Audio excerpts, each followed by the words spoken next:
Então vamos lá. Hoje a gente vai tratar de Lucas 20. Semana passada a gente falou sobre Lucas 19, sobre a vida de Zaqueu, a forma como Zaqueu quis ir além do que ele tinha ouvido falar sobre Jesus. Ele se esforçou, ele foi além das suas limitações, porque só ouvir falar sobre Jesus não era suficiente. E assim deve ser na nossa vida, em como Jesus se alegrou com a salvação, com o arrependimento, como houve demonstração prática de arrependimento quando Zaqueu se converte, e como algumas pessoas mesmo assim continuam olhando com indiferença e com julgamentos, né? Que Deus sempre vai voltar ao coração deles para aqueles que se arrependem genuinamente, que dão frutos de arrependimento, que tem um coração como barro maleável, né? O barro que pode ser moldado e não duro e enrijecido, porque quando o barro já está enrijecido, não tem como você moldá-lo. Sinceridade, né? Um coração aberto, ele é moldável, ele é maleável. Quando a gente acha que já está pronto, que já chegou onde a gente deveria, que já é suficiente, quer dizer que o barro está duro e Deus vai precisar quebrá-lo. A gente leu sobre isso também. Aprendemos sobre a parábola das 10 minas, que Deus entregou algo nas nossas mãos, que Ele espera que a gente faça isso render, né? Que todos nós vamos prestar contas, que não adianta jogarmos a responsabilidade em cima dos outros, que Deus sempre vai esperar de nós, que nós assumamos a nossa responsabilidade, porque vamos prestar contas de acordo com aquilo que nós fizemos, não de acordo com o que fizeram conosco, a forma como nos trataram, os recursos que a gente tinha, mas conforme aquilo que a gente fez, conforme as nossas obras. Vamos ser recompensados. Existe um reino, o reino de Cristo, que Deus espera que nós sejamos fiéis hoje no pouco, para que sejamos colocados sobre o muito e vamos reinar com Cristo, como está lá em Apocalipse 20, que nós lemos também. Falamos sobre medo, sobre temor, sobre o fruto do que isso gera, é isso que de fato é importante, e sobre o fato de estar em Jesus, né? Que Deus vai fazer convergir em Jesus todas as coisas vão estar sujeitas a Jesus, e finalmente Jesus se sujeitará e todas as coisas estarão sujeitas a Deus. Lemos também sobre Jesus ter purificado o templo, sobre como tinham profanado a adoração, e Jesus, com o zelo que ele tinha pela casa do Senhor, ele veio e expulsou aqueles cambistas, todas aquelas pessoas que estavam pervertendo a adoração. Por ele ter feito isso, os sacerdotes, os líderes religiosos e os mestres da lei ficaram muito bravos com ele e estavam o tempo todo procurando, né, uma armadilha, uma forma de dar um golpe em Jesus para prendê-lo. Lucas 20 não começa diferente disso, né, desses questionamentos, mostra que Jesus estava no templo, ensinando e pregando as boas novas quando ele vem ser questionado por essas mesmas pessoas.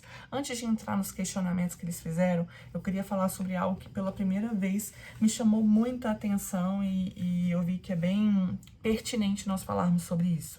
Aqui no versículo 1 fala o seguinte, que Jesus estava ensinando o povo no templo e pregando as boas novas. Geralmente a gente lê e passa batido, né? Ensinando, pregando, enfim, ele estava falando de Deus. Mas existe algo que a gente precisa se ater nessas duas palavras. Eu fui atrás da origem das palavras e a palavra ensinar, ela vem do original que chama didasco, que lembra muito didática, né, em português, que é o que? Um ensino, um estudo. É isso que a gente está fazendo aqui.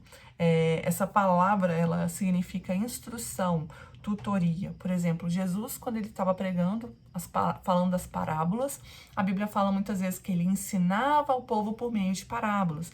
É quando ele falava sobre como vai ser o reino de Deus, o que Deus espera de nós, como vai ser o julgamento, todo esse estudo, né? O porquê das coisas, o que aconteceu no passado, que conversa com o que acontece hoje, conversa com o que foi cumprido através de Jesus. Tudo isso é o ensino, o estudo. É o que a gente está fazendo aqui todos esses meses já caminhando juntos. Estamos estudando, entendendo contextos, entendendo por que foi dito o que foi dito, e a gente está estudando a razão da nossa fé. Por que a gente crê no que a gente crê? Por que a gente faz o que a gente faz? Já a pregação das boas novas, pregação do evangelho e boas novas é a mesma coisa. O que é boas novas? É uma boa notícia. Que boa notícia é essa? que Deus enviou Jesus, o seu Filho, para morrer no nosso lugar, para nos salvar dos nossos pecados e nos oferecer um caminho para Deus, dos qual nós estávamos separados. Então, essa palavra, né, pregando as boas novas, pregando, ela vem do original que é evangelizo, que lembra o quê? Evangelismo. O que é evangelismo, né? É falar do evangelho, falar das boas novas. Fala do reino de Deus e da salvação por meio de Cristo, por meio de Jesus, a serem recebidas pela fé. Não é por causa do que você faz, não é por causa de quem você é, não é por causa da família em que você nasceu, não é por causa do país onde você nasceu, é por causa que você crê. Crê em quê? Crê na sua morte expiatória. O que é morte expiatória? Quando você coloca alguém no lugar de outra pessoa. A gente fala muito de bode expiatório. O que é bode expiatório? É um bode que ele é sacrificado, ele é morto no lugar de alguém. Então, a morte de Jesus foi expiatória, porque éramos nós que deveríamos estar lá, éramos nós que deveríamos estar pagando pelos nossos próprios pecados. E ele, sem pecado, morreu no nosso lugar. O seu sepultamento, precisamos crer que ele, sim, foi morto, ele foi crucificado, ele foi sepultado, ele ressuscitou e ele ascendeu, né? Subiu para o céu. Tudo isso faz parte da nossa fé. Omitir alguma dessas coisas prejudica o entendimento do plano da salvação, do que Deus fez. Jesus morreu, Jesus foi sepultado, não foi uma farsa, não foi um golpe, como muitos judeus pregaram isso na época e ainda acreditam hoje. Ele ressuscitou, de fato, ele ressuscitou e ele foi assunto aos céus. Ele subiu aos céus e está lá com Deus agora. Então, crer em tudo isso faz parte do quê? Do evangelho, da boa notícia. Essa é a boa notícia. Da onde eu tirei isso? Lá em 1 Coríntios fala sobre a salvação. E Romanos 1,16 também vai falar sobre o que é o evangelho. Lá em Romanos 1,16 fala o seguinte, que eu não me envergonho do evangelho, porque ele é o poder de Deus para a salvação de todo aquele que crê. Então, tá falando do evangelho, é isso, é o poder de Deus para salvar aquele que crê. Crê em quê? Crê em tudo isso que eu falei aqui. Que Jesus veio do céu, morreu no nosso lugar, foi sepultado, ressuscitou e hoje está com Deus e um dia voltará. Esse é o evangelho. E o que acontece? Evangelho e ensino têm que andar juntos, porque se a gente dissociar isso, a gente vai andar em prejuízo. Existem pessoas que focam muito no estudo, no ensino, e se esquecem da graça que recebemos por meio dessa salvação, das boas novas, do Evangelho. E o que a Bíblia fala lá em 1 Coríntios, no capítulo 8, do versículo 1 até o versículo 3, fala que as pessoas que se apoiam no seu próprio entendimento, elas dão lugar no coração para soberba. É o seguinte, ó, estava falando com relação a questão dos alimentos sacrificados a ídolos, e fala, sabemos que todos temos conhecimento. O conhecimento traz orgulho, mas o amor edifica. Quem pensa que sabe alguma coisa ainda não sabe como deveria, mas quem ama a Deus, este é conhecido por Deus. Então, precisamos sim ter conhecimento, mas quando o conhecimento ele passa da graça, passa do amor de Deus, a gente se sente autossuficiente, né? Ou cheio de si, que já falamos aqui, isso traz soberba no coração e desvia o nosso foco. E também o evangelho, crer, né, na graça de Deus, na salvação que há em Jesus, mas não se aprofundar no estudo, no ensino, no porquê, no como tudo isso aconteceu, como a gente alcançou tudo isso, também vai trazer prejuízos, porque quando a gente não se aprofunda no conhecimento da palavra, no conhecimento do que Deus já fez por nós e do que Ele espera de nós, isso conduz nós à imaturidade e à vulnerabilidade. Por que eu tô falando isso? Lá em 1 Coríntios, no capítulo 2, Paulo tá falando com a igreja de Corinto e ele fala o seguinte, olha, eu não pude falar com vocês ainda como pessoas maduras, mas eu tive que falar com vocês como meninos, eu não pude dar alimento sólido, eu tive que dar um leite. Por quê? Porque vocês ainda são imaturos. Fala o seguinte, ó, então, falamos de sabedoria entre os que já têm maturidade, mas não na sabedoria desse mundo. Então, precisamos de maturidade para aprofundar na sabedoria que vem de Deus, senão a gente fica imaturo, a gente não consegue atingir a estatura do varão perfeito que a Bíblia fala, né? É se aprofundar no conhecimento, entender. Até porque, como a gente viu semana passada, Deus espera que nós estejamos nos preparando nesse tempo que estamos aqui na Terra, porque reinaremos com Cristo e Ele está esperando que nós estejamos capacitados para essa obra. E também vulnerabilidade. Por que vulnerabilidade? Lá em Efésios 4,14, fala que as pessoas que não se aprofundam, que não amadurecem, eu vou ler para vocês. Efésios 4, no versículo 14, fala o seguinte, o propósito é que não sejamos mais como crianças. Por que criança? Está falando de imaturidade. Levados de um lado para o outro pelas ondas, nem jogados para lá e para cá por todo o vento de doutrina e pela astúcia e esperteza de homens que induzem ao erro. Isso quer dizer o quê? Que quando você não se aprofunda no conhecimento do que tudo isso significa, do que tudo que a palavra está demonstrando para a gente, qualquer coisa que te falar vai te convencer. E aí você vai estar vulnerável, você não vai ter a certeza, a convicção do que eu falei hoje. Por que eu faço o que eu faço, por que eu acredito nas coisas que eu acredito. Então, ensino e evangelho têm que andar juntos. O evangelho é o quê? O que aconteceu, né? É o objeto. E o ensino é o como. Qual o caminho que eu devo seguir, como isso aconteceu, como que isso se manifestou e como isso vai se manifestar através da minha vida e no futuro.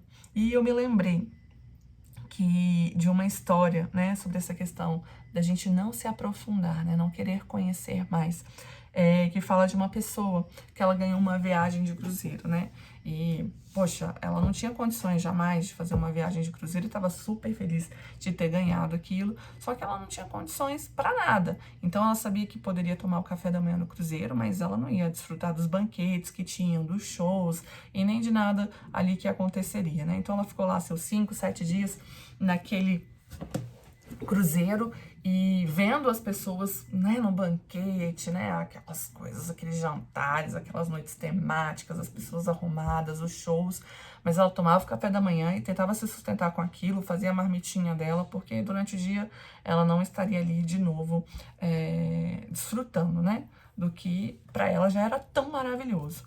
E depois, quando ela tá indo embora do cruzeiro, ela descobre que, na verdade, todos aqueles banquetes, todos aqueles eventos, todas aquelas pompas estavam incluídas na passagem que ela tinha ganhado, né? No ingresso que ela tinha. Então, ela poderia ter desfrutado de tudo aquilo. Mas a falta de conhecimento fez com que ela ficasse de fora, que ela não desfrutasse, que ela não a aproveitasse. E é a mesma coisa com a gente. Se a gente não tiver conhecimento, a gente pode até chegar no destino. Essa pessoa chegou no destino para onde ela foi, mas ela não usufruiu de tudo que ela poderia. Então, o ensino, a gente lê primeiramente a palavra, né, que vai ser a nossa base para tudo, e ler livros, ouvir de pessoas, né, ir atrás de conteúdo para nós evoluirmos, amadurecermos a nossa jornada, a nossa caminhada. Vai fazer com que a gente possa desfrutar de tudo aquilo que Deus preparou para nós e chegar no lugar que nós queremos chegar. Porque a falta de conhecimento também pode acabar fazendo você descer antes do seu destino, desistir, desanimar, ser levado por algum vento de doutrina errada, falsa e acabar se perdendo. Então, nós precisamos ter a convicção, né? Paulo fala o seguinte, que a gente tem que estar pronto para responder a todo aquele que questionar a razão da nossa fé. Então, passamos de um ponto em que recebemos com alegria o evangelho, tudo aquilo que Jesus fez por nós, mas precisamos ir mais fundo no conhecimento de tudo isso. Amém? E aí, o que eles vieram fazer, esses líderes religiosos? Questionar Jesus por que ele estava fazendo o que ele estava fazendo. Por que ele chegou lá, expulsou os cambistas, por que ele estava ensinando, qual era a autoridade que ele tinha e de quem ele tinha recebido essa autoridade. Quero falar sobre quem são essas pessoas, né? Que fala dos chefes, dos principais sacerdotes, os mestres da lei e os líderes religiosos. Provavelmente esse pessoal fazia parte de um grupo que era parte do Sinédrio. E aí eu quero falar sobre o que é o Sinédrio. O Sinédrio ele é como se fosse o STF, né, que a gente tem aqui. Era suprema corte dos judeus. Apesar dos judeus estarem debaixo do governo de Roma, eles tinham certa autonomia dentro das situações ali que eles viviam, né, de comunidade. E o Sinédrio, ele era responsável por isso, por resolver as situações ali de comunidade e também por ensinar e interpretar a lei. Então, se reunia lá nesse Sinédrio. E quem se reunia nesse Sinédrio eram os sacerdotes, os mestres da lei e pessoas, né, representantes do povo, líderes do povo. Da onde que surgiu essa ideia de Sinédrio? Provavelmente veio lá de Moisés, quando Moisés estava levando o povo, conduzindo o povo para a Terra Prometida, eram milhares de pessoas, e Moisés era o líder, mas ele não tinha condições de gerir todas as situações sozinho. Então Deus orienta para ele lá em Números, isso está em Números 11, do versículo 16 até o 18. Orienta que ele institua 70 líderes, 70 juízes que ajude a julgar as questões do povo. Então eram 71 membros, igual o Sinédrio, né? Que era um líder, mais 70 membros. Quem era o líder no Sinédrio era o sumo sacerdote. Também lá em Esdras, o que aconteceu? Quando o povo foi exilado na Babilônia, né, que foi levado cativo, depois de um tempo, eles voltam do cativeiro, vão reconstruir o templo, só que assim, eles passaram muitos anos cativo, né? E o povo se acostumou com a cultura da Babilônia, que era uma cultura muito contrária de culto a outros deuses, sacrifício de crianças a ídolos. E, por incrível que pareça, o povo de Deus estava corrompido com isso. Quando eles voltam, também se institui um senado com juízes que vão, né, apresentar as causas do povo e, principalmente, ensinar a lei para aqueles que não conheciam, para aquela outra geração, e conduzir o coração deles a obedecer a Deus. Então, provavelmente, essa ideia de Sinédrio veio disso. Eu falei sobre o templo, quem servia no templo. Quem podia servir no templo eram os sacerdotes e os levitas. Eles eram as pessoas designadas para o serviço dentro do templo. Mas tinha um lugar onde tinha um ensino. E nesse lugar, os mestres da lei ensinavam, outras pessoas ensinavam, e era ali que Jesus estava ensinando. A gente tinha também a figura da sinagoga. O que era a sinagoga?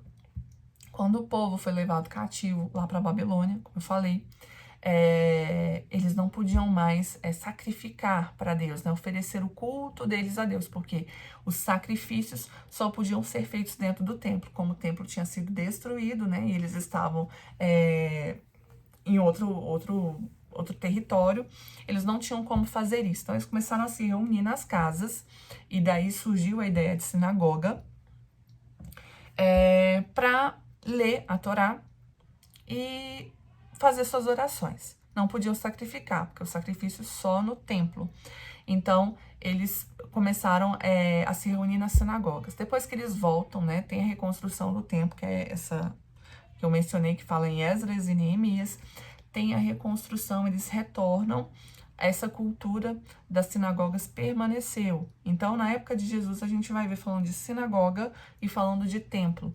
Nas sinagogas, qualquer pessoa podia se levantar, ler a Torá e falar. Ali dentro era uma metodologia menos restrita, diferente do que era no templo, tá? Mas no templo era bem restrito. Então, essas pessoas, né, que provavelmente compõem o Sinédrio, vieram até Jesus perguntar com que autoridade e quem tinha dado autoridade para ele fazer essas coisas. E a autoridade de Jesus veio de quem? A autoridade de Jesus foi recebida por Deus, e Deus mesmo testificava que ele tinha autoridade para ensinar, autoridade para pregar. E como é que Deus testificava isso? Através dos sinais, através dos milagres que Jesus operava. Lembra lá em Lucas 5, quando a gente viu sobre aquele paralítico, que ele estava tentando entrar na casa onde Jesus estava, não consegue, os amigos dele colocam ele pelo telhado? Então, naquela situação, o que aconteceu? Jesus, quando vê, fala assim, nossa, é grande a fé de vocês, fala o seguinte, eu te digo, perdoados estão os vossos pecados. E os fariseus que estão ali se questionam, falam assim, quem é ele para perdoar os pecados? Somente Deus pode perdoar os pecados. E Jesus, conhecendo os pensamentos dele, responde o seguinte, mas para que vocês saibam que o Filho do Homem tem autoridade para perdoar os pecados, tem autoridade na terra para perdoar os pecados, disse ao paralítico: eu te digo, levante, ande, pega a sua maca e vai para casa, e imediatamente o homem foi curado. Então, o sinal, a cura, testificou a autoridade que Jesus tinha nessa terra, recebida por Deus, para operar e fazer o que ele fazia. E mesmo naquela época, mesmo vendo tudo isso, né? Essa época que eu digo antes desse episódio, eles vendo tudo isso, eles não se convenciam, né, de quem Jesus era, mesmo que tudo ao redor testificasse. Eles pediam que Jesus mostrasse o sinal do céu, e Jesus não fala: nenhum sinal vai ser dado para vocês, a não ser tudo que já está acontecendo e o que vai acontecer, que vai testificar com as escrituras. Então a gente falou lá em Lucas 5 sobre isso, né? Lucas 11 a gente falou sobre isso também, que para quem não crê, não quer crer, nada adianta. Quando a pessoa quer só questionar, ela vai questionar, inclusive os sinais. Então, Jesus não fez questão de respondê-los diretamente e devolveu a pergunta deles com outra pergunta. E falou assim: eu vou fazer uma pergunta, se vocês me responderem, eu respondo o que vocês estão pedindo. Então, me digam, o batismo de João, ele era dos homens ou do céu? Por quê? Porque essas mesmas pessoas, esse mesmo grupo, talvez não essas mesmas pessoas, mas esse mesmo grupo, tinha enviado pessoas para fazer os mesmos questionamentos para João. Por que você está batizando? Com que autoridade você está batizando? Você é o Messias? Você é Elias? Quem você pensa que é? Né? Sempre tentando tratar nessa questão da identidade, da intimidação. E engraçado que eles não buscaram, né, entender, né, uma resposta sincera, né? Ao invés de pensar na pergunta, eles pensaram na resposta, né? Falaram o seguinte: bom, se a gente disser que sim, ele vai dizer: então por que vocês não creram? E se a gente disser que... se a gente disser que é do céu, né? Ele vai perguntar: por que vocês não creram? Se a gente disser que é dos homens, o povo aqui vai ficar bravo com a gente, porque todo mundo acredita que ele era um profeta. E ao invés de responder com sinceridade, eles simplesmente se omitem, né? Fala: não sabemos. Mas não porque eles não sabiam, não porque eles não tinham uma opinião a respeito daquele assunto, mas simplesmente porque eles estavam buscando a conveniência. E uma pausa para a gente falar sobre isso. Sempre que nós buscarmos conveniência, a gente vai estar negociando princípios. Deus espera de nós um coração verdadeiro, mesmo que muitas vezes você esteja errado, mas um coração verdadeiro vai estar disposto a aprender. Então, eles não tinham sinceridade, eles tinham uma resposta conveniente. E naquela hora, o que era conveniente? Não responder nada. Então, Jesus, vendo que eles não demonstraram, né, essa abertura, para que Jesus ia responder? Né? Eles não estavam buscando respostas, eles estavam querendo calar Jesus, né? Por quê? Porque eles não confrontavam o discurso de Jesus com a palavra de Deus, com a palavra que Deus tinha para eles, com o que estava no coração deles. Eles não queriam confrontar com eles, simplesmente o discurso estava desagradável e eles queriam calar o discurso, como Israel fez com vários outros profetas do passado. E aí, como eles não estavam dispostos, Jesus tampouco se esforçaria para dar uma resposta para ele. Seria como jogar pérolas aos porcos, né? Você dá o que é precioso a quem não se importa. E a Bíblia diz pra gente não se comportar dessa forma. Só que, sem responder, Jesus responde com a parábola dos lavradores, demonstrando quem era ele, a autoridade que ele tinha e a forma como aqueles que deveriam estar sujeitos a ele estavam tratando ele.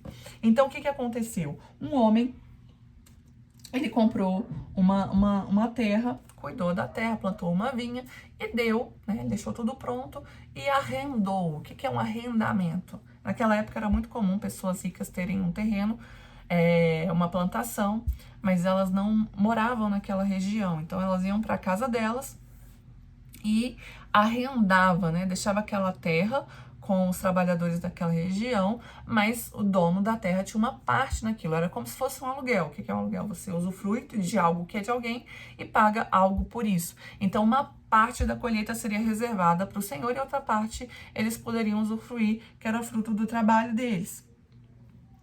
O que isso significa? Quando fala de vinha, Deus está falando de Israel. Sempre no Antigo Testamento, várias vezes, em Isaías, Jeremias, se fala de vinha e claramente se fala que é Israel. Lá em Isaías 5, no versículo 7, fala bem claramente. Então, o povo entendia o que Jesus estava falando, né, quando ele falava de vinha. E O que está falando? Que Deus fez tudo que existe nessa terra. Tudo pertence a Ele. E Ele entregou aos homens. Para quê? Para cuidar. Só que existe algo que nós devemos devolver para Ele. E a gente vai falar que é esse algo. Então, na verdade, nós somos apenas administradores. Nós não somos donos de nada, nem da nossa própria vida, né? Fala que nem minha mãe falava, você não manda nem no seu nariz. Isso quando eu era criança. E em relação a Deus, isso vale a vida toda. Nós não somos donos de nada, né? Tudo pertence a Deus. Nós somos administradores, mordomos de tudo aquilo que Deus fez e entregou nas nossas mãos. E qual é a paga? O que Deus espera que nós vamos devolver a Ele? É o nosso coração, é a nossa honra, a nossa dependência, é o nosso amor. Mais uma vez, a gente vai ver essa figura de alguém que se ausentou. A gente leu aquela outra parábola do rei que se ausenta e depois ele vai voltar. Aqui o Senhor se ausenta e depois ele vai voltar. Isso está significando quem? Jesus, né? Veio, vai se ausentar por um tempo e voltará para prestar contas. Todos nós prestaremos contas diante de Deus. E voltará num tempo determinado. Existe um tempo que está determinado que isso vai acontecer. Fazer só um parênteses aqui para falar de algo que muitas vezes a gente já ouviu, que é sobre o tempo. Muita gente já deve ter ouvido falar sobre Kairos e Cronos. São duas palavras que significam tempo no grego. Cronos, o significado desse tempo, está falando de curso de tempo. Por exemplo, de hoje, né, de agora, até amanhã, meio-dia, vai passar um decurso de tempo, vamos passar 14 horas, né? Isso daí é o Cronos, essa contagem de tempo. Só que amanhã, meio-dia, eu tenho uma consulta médica. Esse tempo determinado, essa marcação de tempo para algo que vai acontecer, é o Kairos, é hora determinada.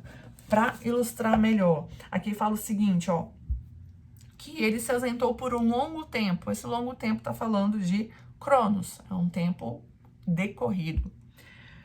Mas que na época da colheita, essa época da colheita, esse tempo determinado é o Kairos. Então, existe um tempo determinado para que as coisas aconteçam. E nesse tempo determinado é o tempo em que Jesus vai voltar e nós prestaremos conta. Sabemos como vai acontecer? Não sabemos, mas temos que estar preparados. Todo o nosso tempo aqui na Terra, uma preparação para esse dia em que vamos prestar contas para Ele. Os servos que o dono da vinha enviou, na verdade, foram os profetas que Deus tinha enviado para Israel, para alertar Israel das coisas erradas, dos pecados. Lembra que eu falei quando eles estavam exilados lá na Babilônia? Dos pecados que eles estavam cometendo, de como eles estavam se afastando o coração deles do Senhor. Mas eles não se arrependeram. Antes eles calaram esses profetas, expulsaram, mataram esses profetas, não os ouviram. E aqui a gente vai ver o seguinte, que quando Jesus fala que o primeiro, eles espancaram ele e enviaram ele de volta. O segundo, além de espancar ele, trataram ele de forma humilhante e depois o enviaram de volta. O terceiro, além de espancarem, de insultarem, eles expulsaram, né? Tiraram ele da terra de uma forma violenta.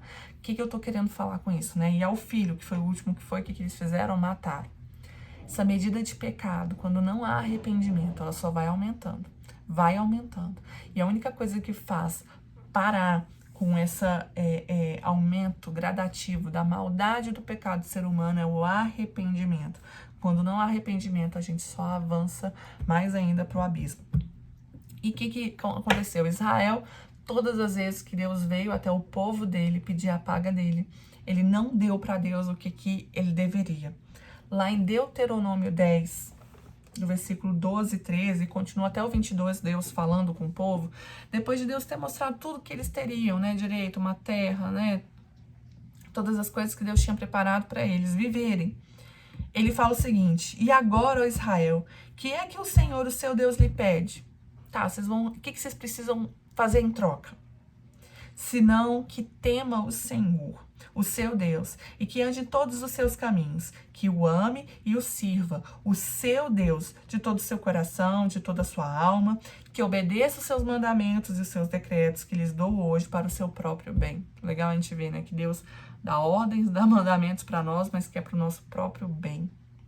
Não é para nos escravizar, não é para nos privar, mas é para o nosso próprio bem.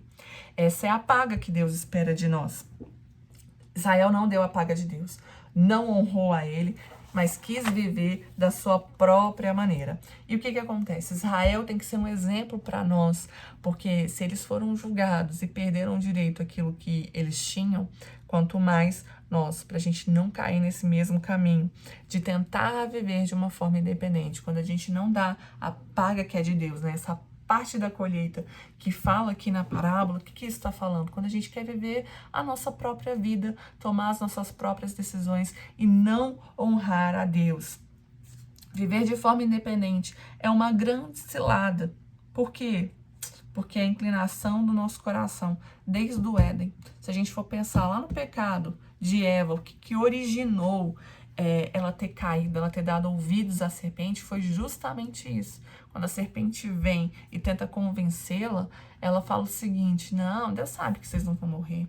Deus sabe que o dia que vocês comerem desse fruto, vocês vão ser iguais a ele. Vocês não vão mais precisar depender do que ele fala.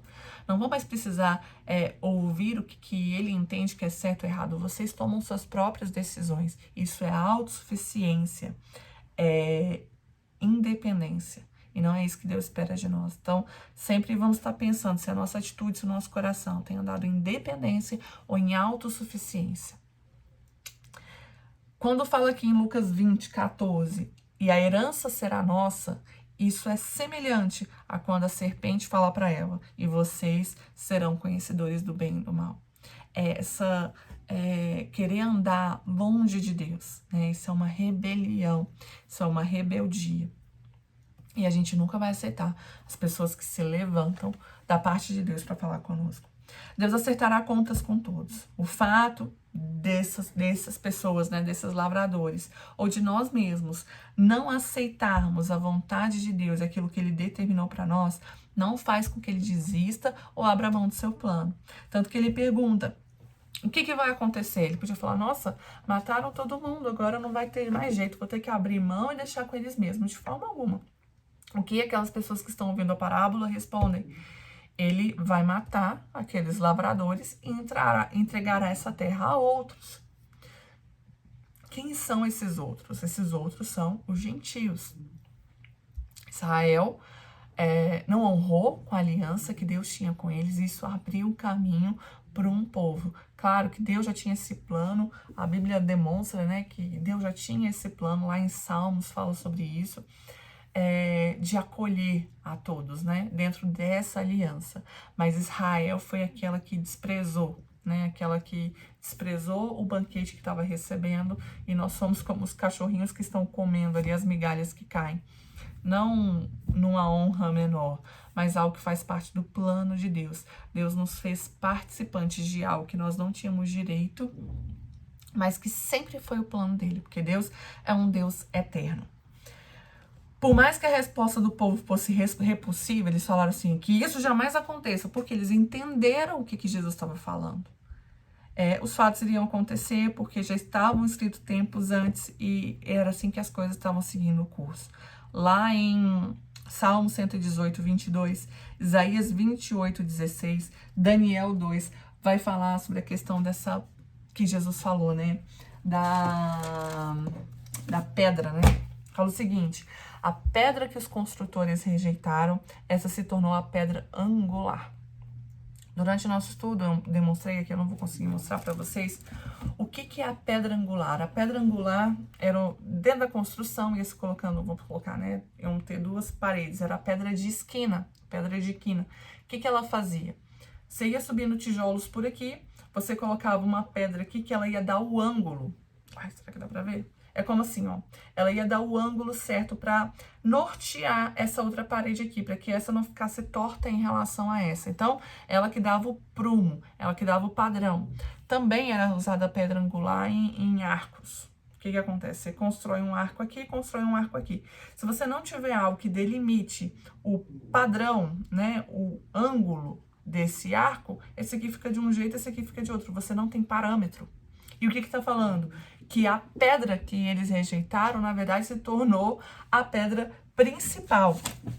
É a pedra da construção que une, eu anotei aqui, duas laterais da parede ou duas colunas de um arco, e ela que dá sustentação e prumo a essa construção. Ela também vai ser mencionada em algumas traduções ou em outros textos como pedra de esquina. Esquina por quê? Porque é justamente a junção dessas duas paredes. Eles rejeitaram justamente a peça mais importante da construção. Que construção? Aquilo que Deus está fazendo. Jesus é o prumo. E a partir dele está definido o que está dentro e o que está fora do padrão.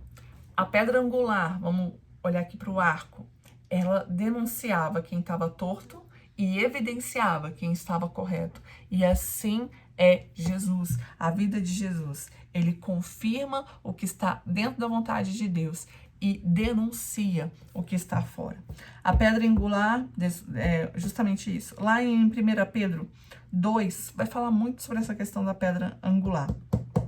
E no versículo de 4 a 10, vai falar sobre isso, que essa pedra, ela é uma pedra de tropeço e roda que faz cair para os que não creem. Mas para nós que cremos, ele fala de pedras vivas, né? Na construção dessa casa espiritual. Ela é algo que é precioso para nós. Fala o seguinte, ó. Eis que põe em Sião, é uma menção lá de Isaías 8, uma pedra angular, escolhida e preciosa, e aquele que nela confia jamais será envergonhado. Quem confia, quem crê em Jesus, tem nessa pedra sustentação, apoio, como se fosse uma coluna. Mas para quem rejeita quem é Jesus, essa pedra na verdade é um tropeço.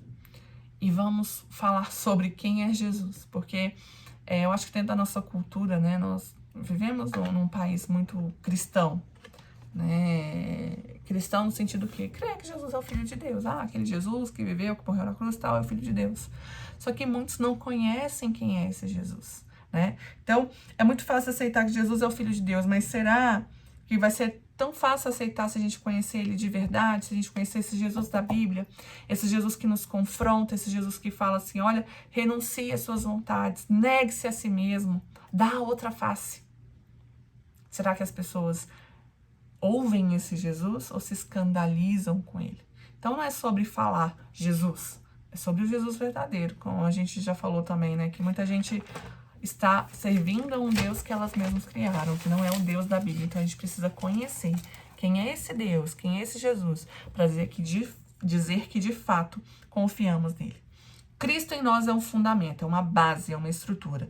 Cristo fora de nós é um tropeço, um escândalo. Escândalo significa exatamente pedra de tropeço e armadilha. Vocês vão ver isso lá em Isaías 8,14, falando sobre isso. A pedra de tropeço é para os que não creem e esmaga os que estão sendo esmagos, que serão julgados por não crer. Então vamos lá, aqui ele vai falar o seguinte: todo que cair sobre essa pedra será despedaçado. Todo que tropeçar nessa pedra, né? Cair sobre essa pedra, estou dizendo de tropeçar nessa pedra, será despedaçado, será prejudicado, né? Sofrerá dano.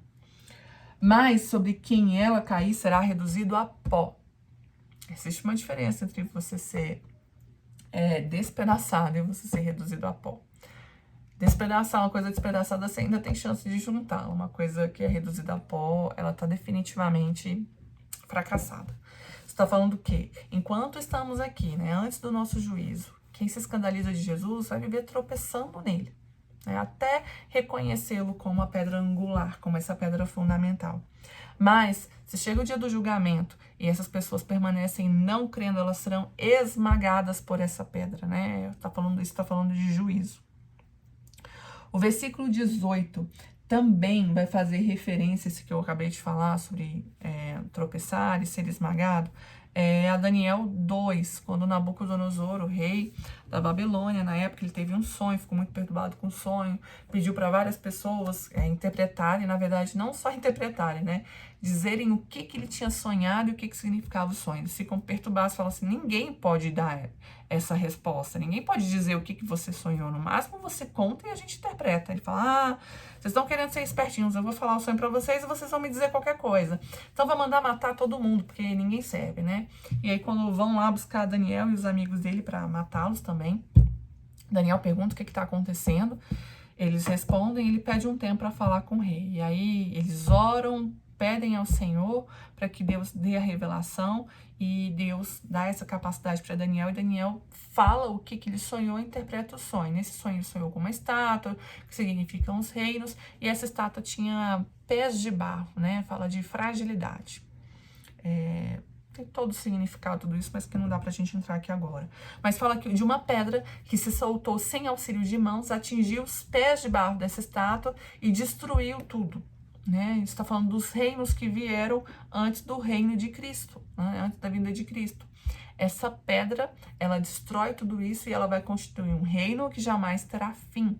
Então, é essa pedra que foi rejeitada pelos homens, mas que, na verdade, nela está centrada todo o plano de Deus, né? Todos os reinos anteriores virariam pó, como fala aqui, né? Será reduzido ao pó. Os religiosos tinham entendido que Jesus estava falando deles, e ao invés de se arrependerem, mais uma vez, eles quiseram calar Jesus, né? Quando você é confrontado, você fica reativo ou você fica reflexivo? É a mesma coisa lá que eu falei da pergunta, né? Você fica pensando o que vai acontecer, da atitude que você vai tomar, ou você sinceramente olha para dentro de si e vê o que você pode mudar. Quem sempre está se defendendo nunca consegue se arrepender. Por quê? Porque sempre vai estar ocupado tentando reafirmar a sua retidão e nunca vai conseguir perceber aonde que está errando. Como eles não estavam conseguindo capturar Jesus por conta do povo que estava ali maravilhado ao redor dele, eles começam a tramar, né? A buscar formas de pegar Jesus em alguma fragilidade dele para poder entregá-lo a Roma, para que Roma o julgasse, o executasse.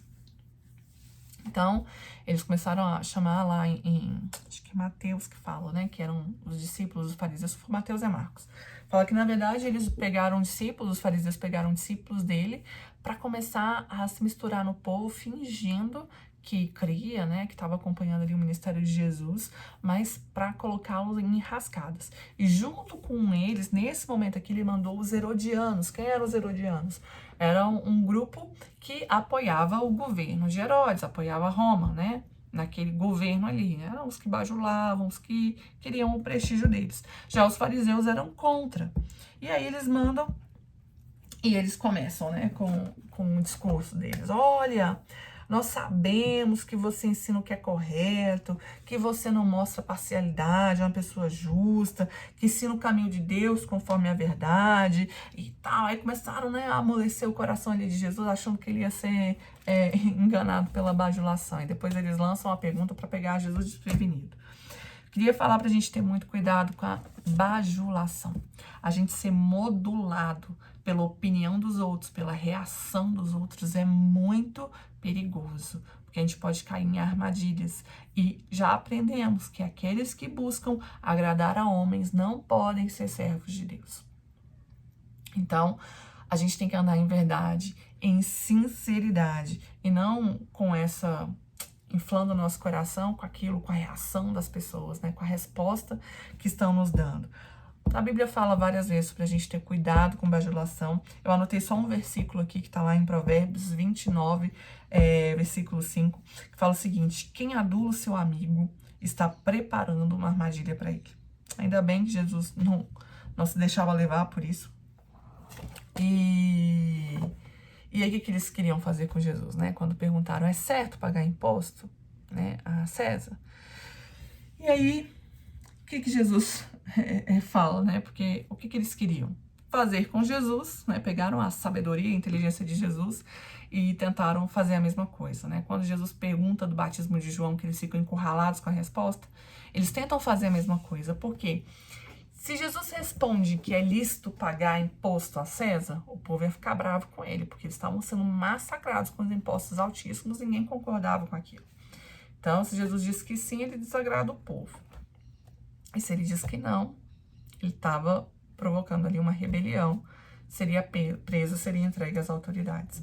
Mas aqui a gente vai ver a diferença de quem anda em verdade e não anda por conveniência, como eles andavam. Jesus vai lá e fala exatamente o que tem que ser feito, embasado na verdade, embasado naquilo que Deus espera de nós, né? E enquanto estamos nessa terra, a gente está sujeito à lei dessa terra. Por mais que muitas vezes não seja bom pra gente, mas Deus espera que nós nos sujeitemos, até porque isso é um testemunho para o mundo de que a gente anda em retidão. Qual é o limite dessa obediência? É até o limite em que a gente tem que desonrar a Deus, tem que desobedecer a Deus. Até esse limite eu vou. Depois desse limite, importa mais obedecer a Deus do que a homens. Lá em Romanos 13, vai falar dessa questão da obediência às autoridades, que a gente deve se sujeitar às autoridades. Então, se o que governava ali, o dinheiro que circulava ali, vinha de Roma, eles estavam sujeitos àquela condição, eles tinham que ser leais e honestos. Lá em Romanos 13, quando está falando disso, ele fala assim, olha, dê a cada um que é a sua paga. Aqui fala exatamente sobre esse assunto de imposto. É por isso que vocês pagam impostos, pois as autoridades estão a serviço de Deus. A quem imposto, imposto, a quem tributo, tributo, a quem honra, honra. Fala, não devais nada a ninguém, a não ser o amor. Porque não devo amar e ficar devendo amor? Não, porque o amor é algo que a gente sempre tem que dar. Mas não deve mais nada, só isso. Só continue dando amor. Então, dê a honra, dê a paga que é devida e dê a cada um a parte que lhe cabe. O que acontece? Esses espiões, discípulos dos fariseus, não concordavam com o imposto que era pago a César. Então Jesus fala, dê a César o que é de César. Já os herodianos que concordavam com isso, não honravam a Deus. E aí ele fala, então, e dê a Deus o que é de Deus. Então eles ficam admirados com a resposta de Jesus e não vão mais tentar confrontá-lo. Então, vem agora os saduceus. E o que acontece, né? A gente já estudou sobre os saduceus, que eles eram parte da família sacerdotal, não eram muito estimados pelo povo, né? Porque eram pomposos, eram altivos. E qual era a principal característica deles, né? Que a Bíblia cita que diferenciava eles dos fariseus? Eles não criam na ressurreição.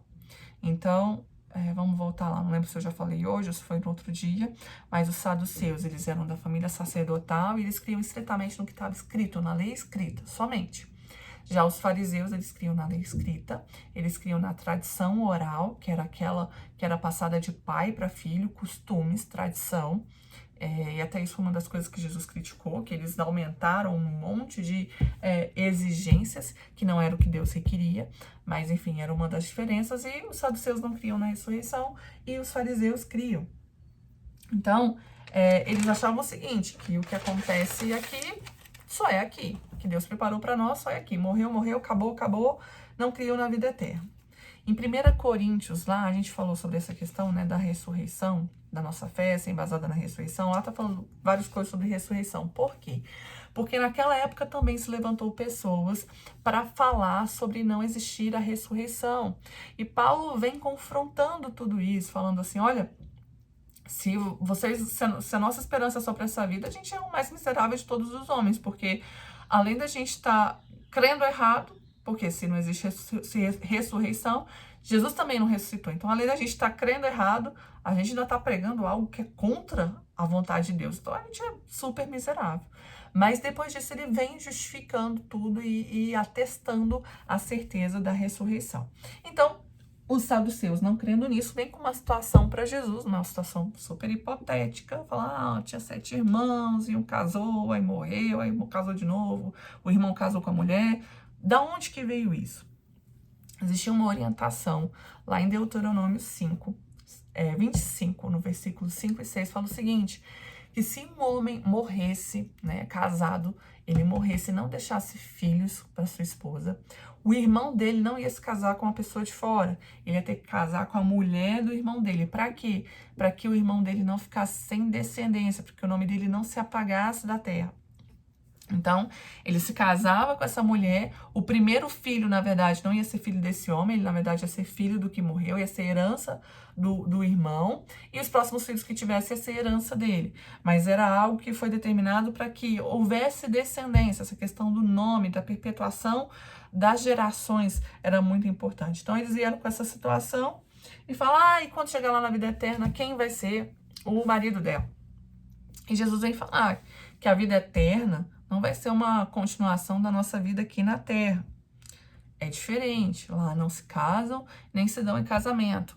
Lá em Romanos, fala o seguinte, que o casamento, a mulher está ligada ao seu marido enquanto ele vive. Depois que morreu, a aliança acabou. Como se fosse um testamento, né? Ali, com a morte, se extingue essa obrigação.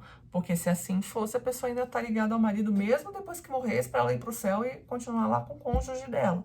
E Jesus fala que não. O que vai acontecer? No céu, seremos todos como uma grande família, como irmãos. Jesus fala que seremos como anjos. Como anjo não é anjo. É parecido com anjo em quê? Que não vamos morrer e que não vamos casar. Anjo não morre, anjo não casa. Nesse sentido, seremos como anjos. Na eternidade não há casamentos. Não se casa, não se morre. Não se sabe se haverá definição de sexo, né? Feminino, masculino, homem, mulher.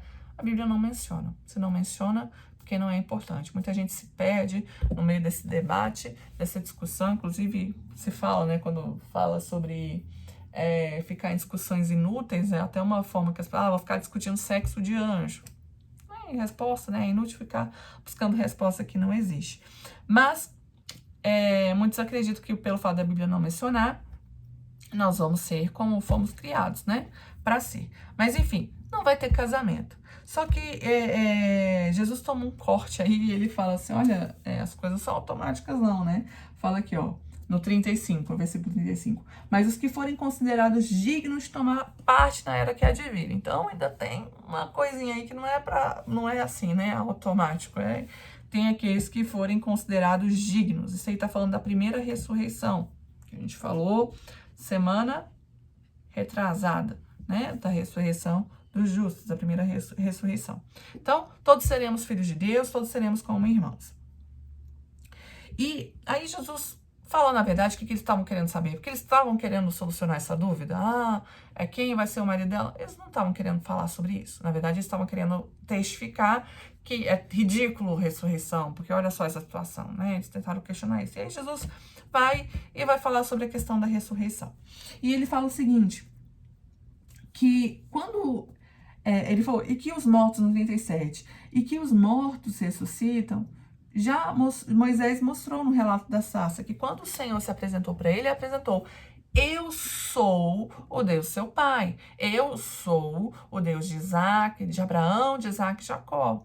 Ele não falou que ele era, ele falou que ele é. E Jesus fala, ele é Deus de vivos e não de mortos. Então, Jesus usa essa passagem para demonstrar que existe sim ressurreição, que existe sim uma vida após essa vida que nós estamos vivendo aqui.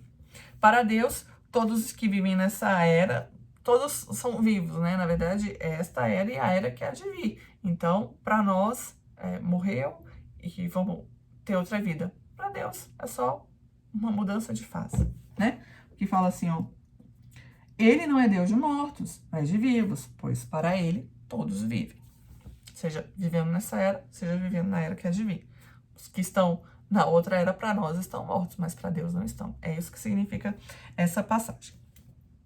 E aí, no final, eles respondem o seguinte, respondeu bem, mestre, mas eu achava engraçado, foi como é que eles vão questionar, e aí eles foram convencidos tão rápido, mas na verdade não, quem fez a pergunta foram os saduceus.